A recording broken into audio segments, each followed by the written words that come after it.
Pagka kailanganin namin ng mas malaki na pangbaragan, mas matatag, okay din siguro na kumuha tayo nito. Malay nyo, maybe some other time. Tulad nga ng sinabi ko sa inyo, there's so much room for improvement pagdating sa performance dito kasi ang baba pa ng RPM niya ngayon, no? Matataasan pa natin yan. Pagpapalit lang ng mga panggilid goods na to. Ba talaga? Lakas makina talaga ng joke lang. Makina nito malakas. Sarap ng pwesto ko. Para lang akong nasa sopa. Ang napansin ko dito sa PCX 160 na road sync, ano siya, magaan iliko. Tapos ang stable niya. Kaso nga lang, ang hirap pindutin ng busina. Sobrang stable niyang gamitin. Hindi ko na nga binababa yung paa ko kapag nagbabalanse ako. Pero syempre, depende pa rin sa inyo. Pero may napansin lang ako habang ginagamit natin siya sa slow ride. Ano siya, mabibrate. Parang pumapagpag yung belt na ito. Mabibrate siya. And syempre, shoutout sa mga kasama natin. Mamaya magre-regroup kami. Doon na lang. Yun yung first impression ko habang dinadrive. Performance is good. Handling is good, stability is good. Switch is not good. Etong switch sa busina, hindi ko mahanap kapag gusto kong bumusina. Nahihirapan akong gamitin siya. Ang hirap niya hanapin. Kung ano-ano napipindot ko pagka nagbubusina ako. Maybe magagawan pa to ng paraan soon. Yan. So, ito yung dala natin ng motor. Lahat kami naka PCX, ang dami niyan. Mga vloggeries. Isa tayo sa naimbita ni Honda para mag-testing ng kanilang pinakabagong PCX 160 na road sync. Oy! Shoutout sa tropa natin. Soiti! Ayan, kumusta yung takbo? Ganda, smooth lang, no? Mabait, no? Oo. Dulas no? Sa dulo, no? Smooth lang. Santa Maria, lagpas nung Santa Maria na... Ayan, performance review natin tong PCX 160 na road sync. Parehas lang to ng makina nung standard version, kaya huwag kayong mag-alala. Yun yung standard na kulay pula nasa unahan natin. Mamaya da-drive din natin yun. Pero ang main difference sa kanilang dalawa yung TFT panel, meron din tong traction control, meron din tong ABS. Yung standard naman, naka-combi brake naman siya. Yan yung mga most notable. Tsaka yung baso sa likod ng shock. Aside from that, they're basically the same. Dagdag na rin pala natin tong switch na to. Grabe mga racers. In terms of performance, to be honest, may dulo naman siya. Malakas siya dumulo. Tapos napakatining, as in pinong-pino yung takbo niya. Pero ang pinaka napansin ko sa kanya, sa low RPM, 0 to 40s, mga ganyan, ramdam mo yung pagpag ng belt. Hindi ko lang sure kung belt ba talaga yon. Pero sa tingin ko, belt Pero kung hindi man, comment down kung ano yon.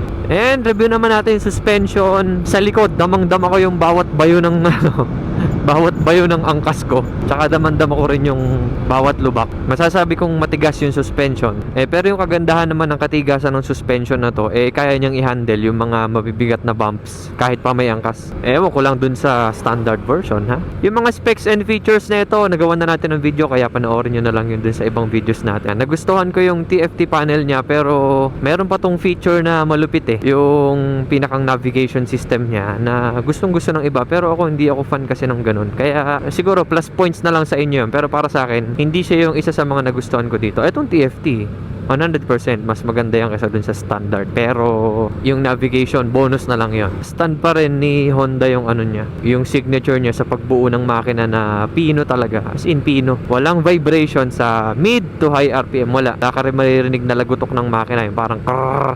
Pero mararamdaman mo yung vibration na sinasabi ko sa inyo sa low RPMs. Talagang parang pumapagpag yung belt. Stability and maneuverability, napakasarap niyang i-drive. Then, added safety feature, good thing dito sa gamit natin ngayon, meron tong ABS tsaka traction control. Pero again don't rely too much dun sa mga features na meron to. Huwag kayo masyado mag-rely doon. Ako may traction control, may ABS, sobrang confident nyo na. Added safety yan. Mag-practice pa rin kayo sa pagdadrive nyo. Dagdagang safety, masobrahan kayo ng preno, madulas yung karsada, kahit papano may sasalo sa inyo, tsaka may pag-asa naman kayo sa motor nyo. Yun naman ang advantage ni road sync. Maganit siya i-drive, maganit yung feeling, pero pag dumulo na, tumutuling din naman. Kung ikaw yung tipo ng rider na gusto mo laging hagot na hagot, di i-modify mo talaga. Ayan dalawa kami, baon na yan, baon na 60, 61. Mabagal yung acceleration niya, pero decent na with some minor adjustments sa panggilid, matigas na compression spring, magaan na bola, okay na to. Mas madadama mo na yung power kasi nasa around 6,000 lang madalas yung RPM na ginagamit mo. Ayan, 6,000. Don't mind the check engine light kasi ito naman ay demo unit lang. Siguro dahil lang yun sa pag-activate na itong unit. Madalas mo lang gagamitin na RPM nasa around 6,000 Yung usable na RPM niyan, ang dami pa hanggang 9,500 RPM something yata. May ibubuga pa yung makina kumbaga. Marami nag-overshoot dito Ito na yun, pinakadelikado. Diba? Safe naman yan Yung napapanood mo kasi, syempre, lagi mo napapanood kasi yun ang laging ina-upload Kaya akala mo dangerous. Pero hindi naman talaga. As long as ikaw, disiplinado ka, magdadala ka ng magandang energy sa paligid mo. Ayun, wala nakatambay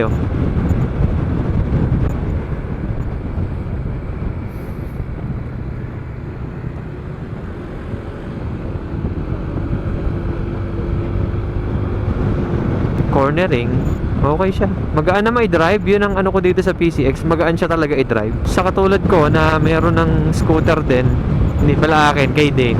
Sa katulad namin na meron na ring scooter na maliit. Sa tingin ko, pwede rin na kumuha ka ng mas malaki katulad nito. Kasi kung yung maliit kasi, masasabi ko na parang kulang talaga siya sa power As in, yung term ko sa kanya kulang. Nandun siya sa underpowered. Sa totoo lang kasi syempre, alam nyo naman tayo kahit paano, kailangan din natin ng power, ng speed, ganyan. So, medyo heavy modification pa ang kailangan nun para makuha mo yung performance na hinahanap mo. Unlike this na stock lang as in, pero kayang-kaya niya yung dalawa. Kaming dalawa, tas yung motor kayang-kaya niya. Magaan para sa kanya. Hindi na siya mahihirapan gaan. 'Di ba? Konting modification na lang, okay na. Kung nag-iisip kayo na gumit ng mas malaking scooter katulad nito, kasi ako may Giorno na ako enough na yun sa ngayon. Pero minsan, kapag kakailanganin namin ng mas malaki na pangbaragan, mas matatag, okay din siguro na kumuha tayo nito. Malay nyo, maybe some other time. Sa ngayon, enjoy ko muna yung Giorno. Pag naka-idle kayo, daman-daman nyo yung vibration, Ayan, kita yung salamin na nagbabibrate.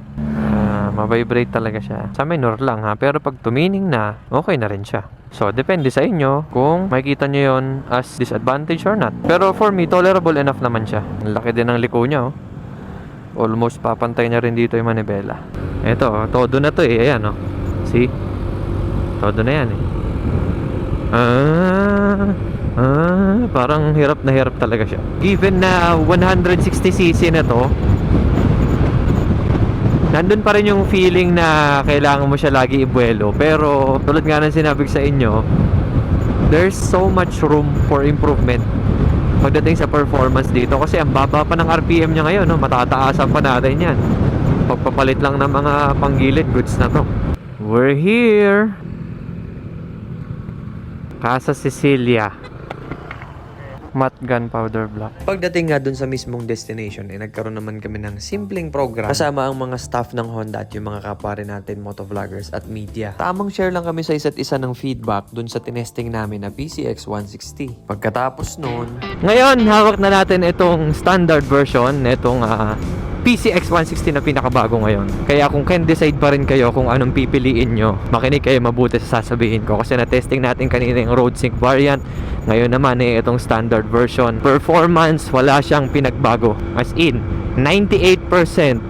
Parehong-pareho siya. Even sa suspension, habang dinadrive mo siya, hindi mo rin mararamdaman yung kaibahan nung may baso sa wala. Kasi itong standard version, syempre walang baso yung suspension ito. Kaya kung tutuusin, medyo mag-e-expect ka ng mataltal. Pero hindi rin Hindi mo rin siya masyadong mapapansin kung hindi ka maarte. Pero kung maarte ka sa motor, malamang sa malamang, mararamdaman mo yon. Kaya naman, para sa akin, kung bibili ka ng PCX 160, mag-go ka sa road sync version. Mahilig ka sa navigation, advanced features, traction control, ABS, safety features, navigation, etc. Mga ganyan. Kung mahilig ka sa motor na maraming special, then go for road sync. Pasok na pasok yan, goods na goods yan, magugustuhan nyo yan kasi sobrang daming advanced features na meron tong motor na to, as in siksik na siksik talaga. Ngayon, kung ikaw naman yung rider na simple lang, as in simple na hindi maarte na rider, gusto mo lang talaga ng PCX, then go for standard version. Hindi ka nakukulangin dito. Wala namang pangit sa kanya. Well, maganda sana kung nilagay din nila dito yung TFT panel,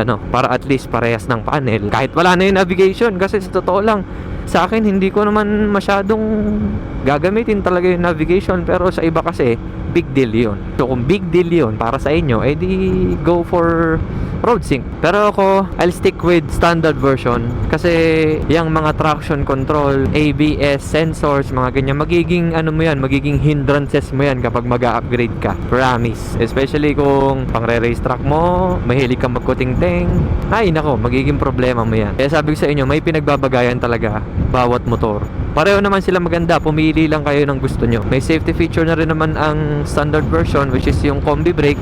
Enough na yon already. Another thing, yung traction control na meron yung road sync, hindi mo naman yun lagi gagamitin. Pero it's a useful tool and feature na meron yung motor para in case na madulas ang daan, mabuhangin o umuulan, magagamit mo talaga yon. Pero wag kayo masyado mag-rely sa advanced features. Practicein nyo pa rin talaga yung sarili nyo. In terms of power, tulad nga ng sabi ko din sa inyo, may performance. Same lang siya ng performance ng ano, pareho lang sila ng performance ng standard at saka ng road sync. Which is para sa akin medyo kulang siya sa torque, which is kayang-kaya mo namang i-adjust sa pagpapalit lang ng simpleng upgrade ng panggilid, di ba? Hindi siya big deal para sa akin. Halos lahat naman ng scooter ganun ang ginagawa. Kaya yun, pumili lang kayo ng gusto nyo. And sana natuwa kayo din sa video. Again, maraming salamat kay Honda Philippines kasi na-invite ulit tayo dito. Nakakatuwa lang din, no? Kasi nakasama tayo dito sa Marilake ride ni Honda. Na-explore ulit natin yung Marilake kasi matagal na akong di nakapag-Marilake. So yun lang, maraming salamat sa solid support, mga solid kapwa ko. Mag-comment lang kayo dyan kung ano yung gusto nyong reviewin natin na susunod na unit ng motor. And titingnan natin kung makagawa natin ng paraan yan para matulungan na kayo mag-decide kung kukuha na ba kayo o hindi ng motor. Kung di ka pa nakasubscribe, mag-subscribe ka na dyan. At kung di ka pa nakafollow, edi mag-follow ka na rin sa akin para sa mga susunod na updates. Malalaman nyo. Shoutout na lang kay Dane, kasama ko siya ngayon. Kung hindi ka man nakikita, ayan. Kasama natin siya ngayon. And sa kanya ko rin kinukuha yung feedback galing sa angkas. Kasi siya na rin may sabi. Siya yung angkas almost same lang daw yung tal-tal nitong standard tsaka nung ano Kahit ako ramdam ko din Pero yun, kita-kits sa susunod na video. Bye-bye!